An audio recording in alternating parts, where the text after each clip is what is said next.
selanjutnya ada pencemaran tanah. Nah, jadi pencemaran tanah ini apa?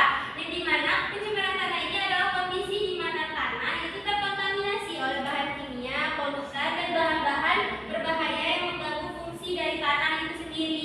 Jadi pencemaran tanah ini dapat disebabkan oleh dua faktor. Yang pertama ada faktor internal dan faktor eksternal. Faktor internalnya karena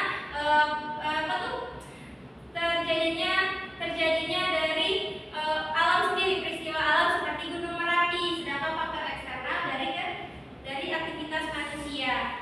Anitasa bisa sebutkan ini pencemaran karena apa? Itu karena pencemaran tanah karena akibat menumpuknya sampah di tanah. Jadi yang kata oleh manusia. Oke, Sandika bisa sebutkan ini pencemaran karena apa? Yang disebabkan oleh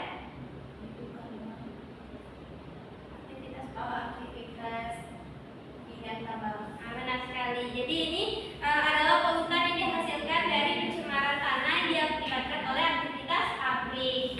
Oke.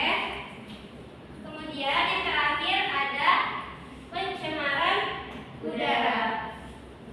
Pencemaran udara ini adalah fenomena adanya zat baik kimia, biologi maupun fisika yang mempengaruhi ataupun yang mencemari atmosfer. Banyak sekali ya contoh-contoh dari pencemaran udara. Ada dari yang kalian sebutkan tadi karena kendaraan bermotor yang mengakibatkan partikel debu, kemudian ada dari aktivitas industri, kemudian ada dari kegiatan pertanian, dan yang terakhir ada dari aktivitas rumah tangga. Ami bisa sebutkan ini pencemaran udara yang diakibatkan oleh apa? Asap pabrik, Bu. Ya, jadi dia mencemari Udara. Yang biasanya terkena pencemaran udara karena aktivitas pabrik ini biasanya ada di kota-kota besar. Kalau yang ini Ami? Asap kendaraan. Benar sekali, seperti yang Anda rasakan pada pagi hari tadi ya. Oke, baik. Kira-kira Anda sekalian sudah mengerti materi kita pada pagi hari ini? Baik, Bu. Nah, jadi karena Anda sekalian sudah mengerti, Ibu minta Anda sekalian untuk membentuk 3 kelompok, yang dimana kelompoknya terdiri dari kelompok pencemaran tanah, pencemaran udara, dan pencemaran air.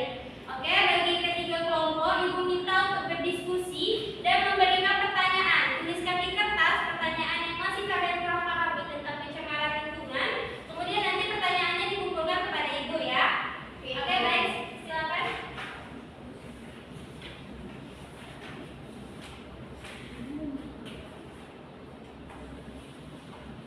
Apakah sudah selesai, Nanda? Oke, boleh dikumpulkan ke Ibu.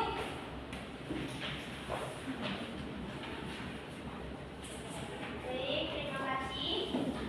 Oke. Nah, ini sudah ada pertanyaan-pertanyaan dari Anda sekalian yang sudah Ibu lihat ya. Nanti di sini buat dari pertanyaan-pertanyaan ini Anda sekalian ditugaskan untuk memberi jawaban atas pertanyaan teman yang tadi. Oke? Dimulai dari pertanyaan pertama. Jadi siapapun yang terkena bola ini harus menjawab pertanyaan yang ada di dalamnya. Oke? Oke, Bu.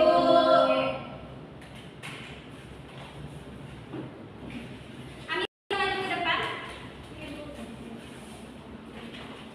Nah, di sini saya mendapatkan pertanyaan, itu sebutkan polutan-polutan yang disebabkan oleh pencemaran udara dan dampaknya.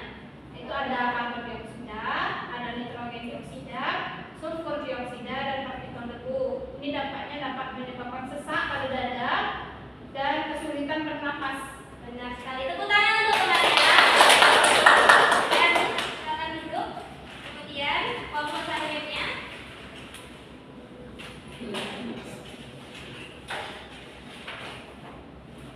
Pertanyaannya, sebutkan faktor-faktor apa saja yang dapat menyebabkan pencemaran tanah. Ada dua faktor. Yang pertama faktor internal, di mana peristiwa alam seperti letusan gunung Merapi. Kedua ada faktor eksternal, banyaknya aktivitas manusia seperti membuang sampah kimia anorganik secara sembarangan. Oke, baik. Jadi